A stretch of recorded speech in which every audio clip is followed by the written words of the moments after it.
And speaking of another Irie Jam exclusive, it's time for me to jump into the law offices of Spar and Bernstein. Heard here on Irie Jam Radio every day because there's so many people out there that needs help, not just with immigration, but let me give you the number. The number is 1-800-526-7977. 1-800-526-7977. That is the number you can call right now to set up an appointment.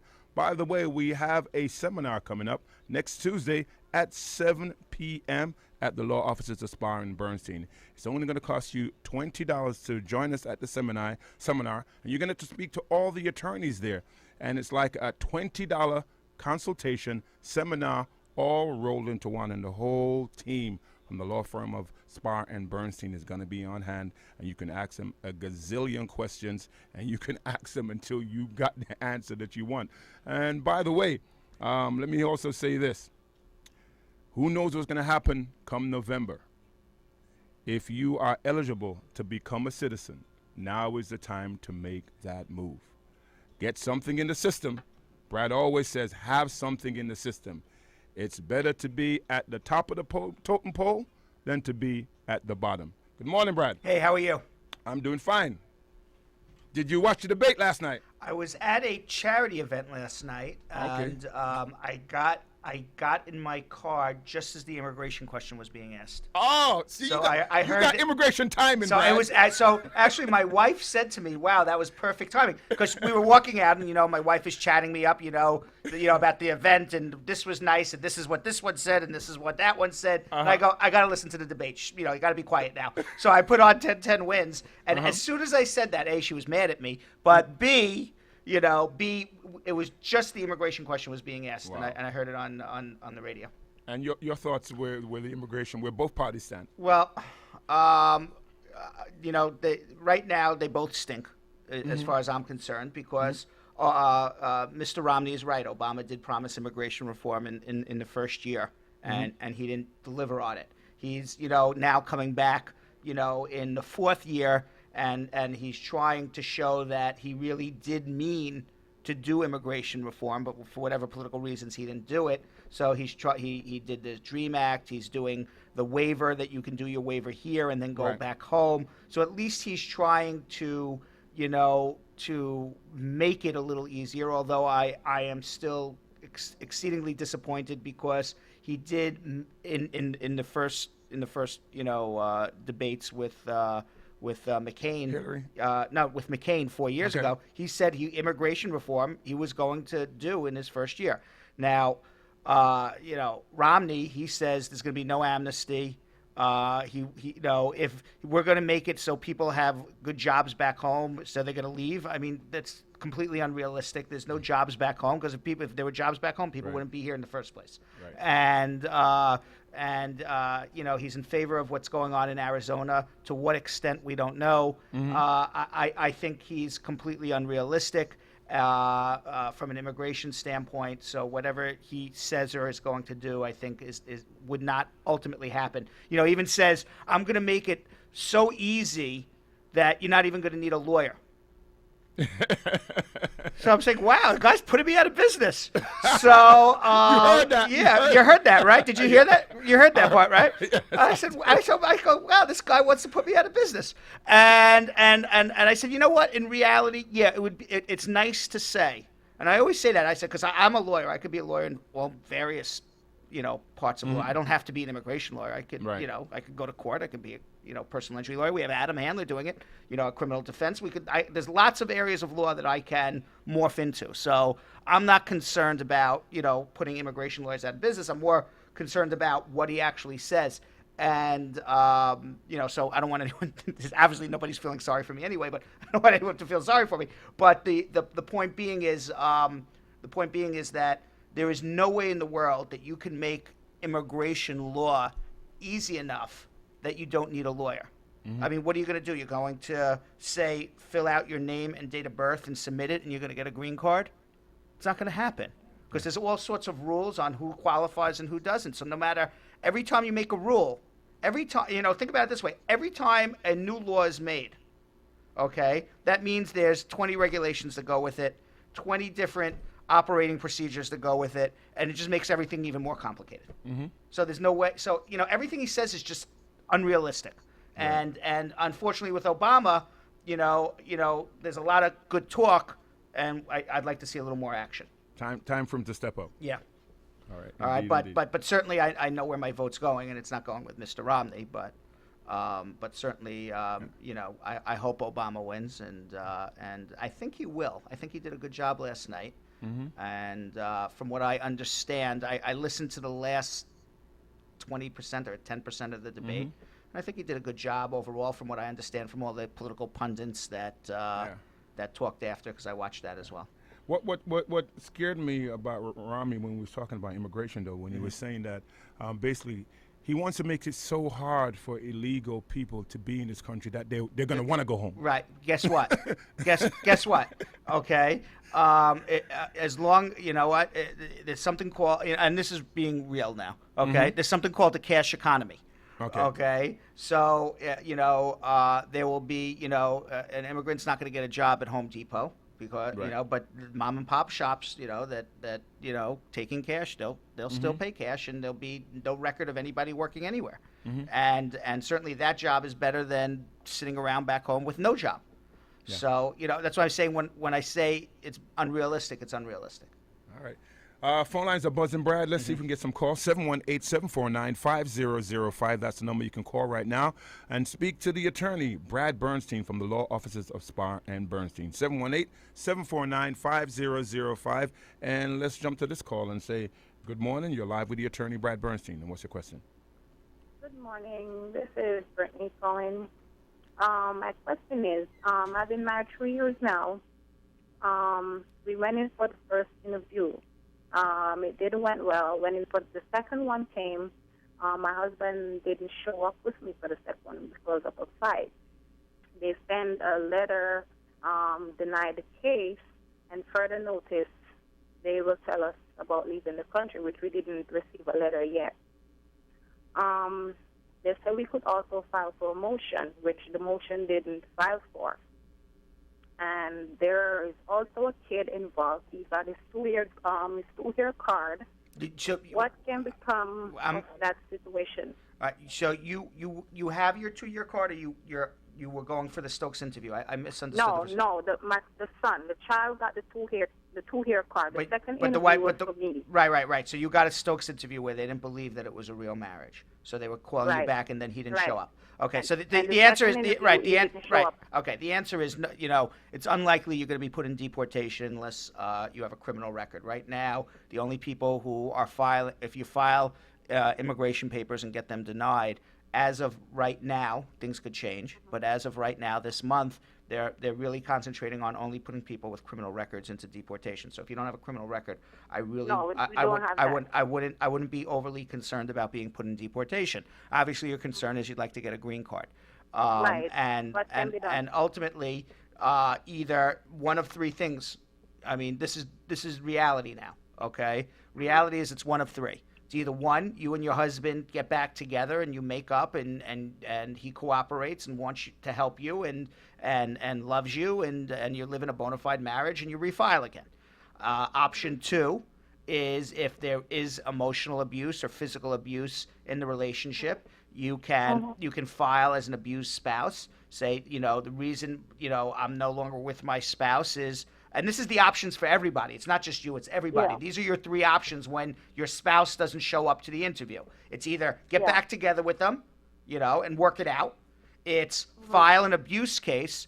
If there is abuse, don't make up the abuse, but file an abuse case. Either I've been physically abused or emotionally abused, and that's why I'm no longer with my spouse. Or alternatively, number three is get a divorce and say, you know what, this relationship didn't work. Doesn't mean that it's the only relationship I'm ever going to have in my life. And ultimately, down the line, I'm sure you're a lovely person and you'll fall in love and somebody will fall in love with you. And that person will want to help you and you'll refile again with the next spouse. Okay, so what about with the child? In the case of the child with his 2-year card, what will happen in his situation? Well, in his situation, he's going to have to file to remove the conditions and He's going to just have to show humanitarian reasons why he should not be returned back home, and he should be able to keep his permanent green card, because you're not going to be able to prove it was a bona fide marriage because you never got through and the husband never showed up. If you show an abuse case, and you do an abuse case. It was said, because I went in on the written interview by myself, and I told them what happened. Right. Well, if you're going to do an abuse case, and I don't know if there was abuse or not. I'm just saying, hypothetically, if there was abuse in the situation, you can prove abuse. Then that's why you're no longer with the husband. Then the child has a reason why the husband's not filing with him to get his permanent green card. So really a lot depends on what ultimately you're going to do on your green card will determine the strategy for your child. Okay, so his home can be removed. Possibly. But how Possibly. are we going to go about doing that? If my husband is not around. I just explained it to you. Either it's going to be for humanitarian reasons, or alternatively, if you're going to do it as an abuse case and the husband's not around because he was abusive. It's one of the two. Okay. Okay. All right, thanks for calling. Again, the number to set up an appointment, 1-800-526-7977, 1-800-JAM-7977. Good morning. You're live with the attorney, Brad Bernstein. Good morning, Roy. Morning. And good morning, Brad. Hi, how are you? I'm good. Okay, I was calling on behalf of one of my friends. Okay, he's married, a bona fide married to a young lady.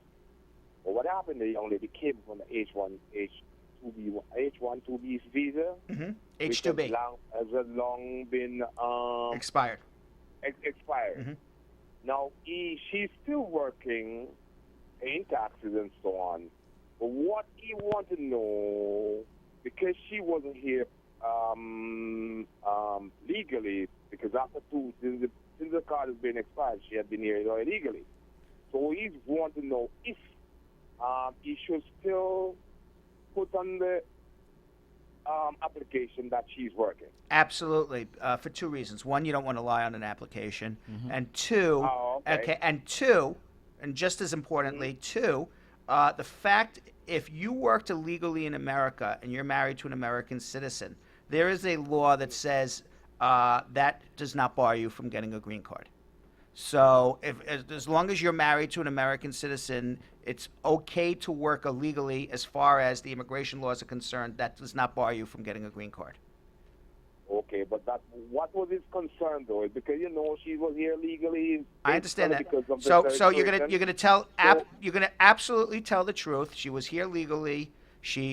Her visa expired. She has worked illegally. This is where she has worked. This is where she has paid her taxes. We're in a bona fide marriage. Presumably, she will get her green card. They cannot use her illegal work against her.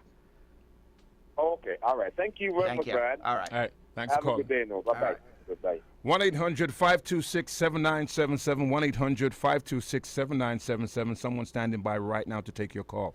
Good morning. You're live with the attorney, Brad Bernstein. Good morning, man. Hey, what's up? I'm good. Listen, I have a question. I filed for I did my citizenship after 3 years marriage. Right. And I'm about to be sworn in on Friday.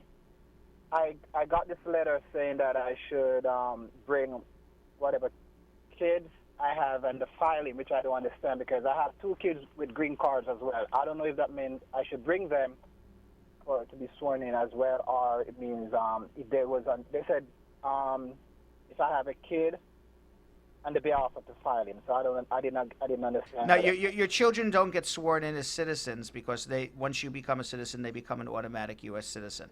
So what you would do is after you swear in to a U.S. citizen, your children live with you. You can file an N-600 application for them to get a certificate of citizenship. But you don't bring your children to a swearing in; they wouldn't swear in. You could only swear it. You could only swear in over the age of 18. Okay. All right. Okay. Thank you. Thank you very much. All right. 1-800-526-7977, 1-800-526-7977. Someone standing by right now to take your call, and you can set up an appointment to speak to the attorneys at the law offices of Spar and Bernstein. Good morning. You're live with the attorney. Good morning. Good morning, and what's your question this morning?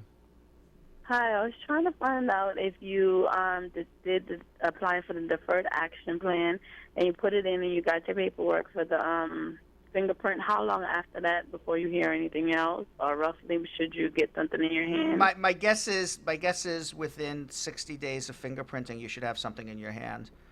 We have a lot of applications right now where our clients have gone and fingerprinted. I'm not aware of anybody who actually got anything in their hands yet. But my anticipation is that within 60 days of fingerprinting, you would have something in your hands. Okay, and upon receiving something in your hand, will you be able to obtain a driver's license or apply for one down the line somewhere? Presumably, if you get your work permit and you did it correctly, yeah, you would get your work permit, and with your work permit, you would go get your social, and with your work permit and social, you would get your driver's license. Okay. All right. Okay. Thank you. All right. Thank you. And let's see if I can squeeze in this final call, Brad. Good morning. You're live with the attorney, Brad Bernstein, and what's your question? Hi, good morning. Hi, DJ Roy. Good morning. Hi, brother. Hi. I spoke to you like 2 months ago. Okay. I called immigration last week. I filed for my 2 kids. I'm American citizen. I Right. did in 2 oaths.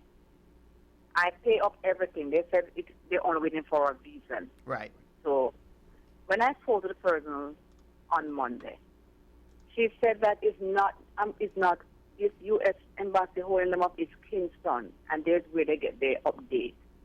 But my son said he called over here, the 1-800 number, and they told him he has less than a year, or he could hear from them in the year. What is your son's priority date?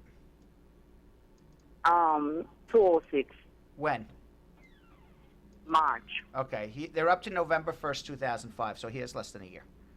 All right. Less than a year. Less than a year. Okay. Okay. So you should be. Oh. Did you do the affidavits of support and everything already? I did all of that. Right. Yeah. So I would say, for November, they're up to November 1st, 2005.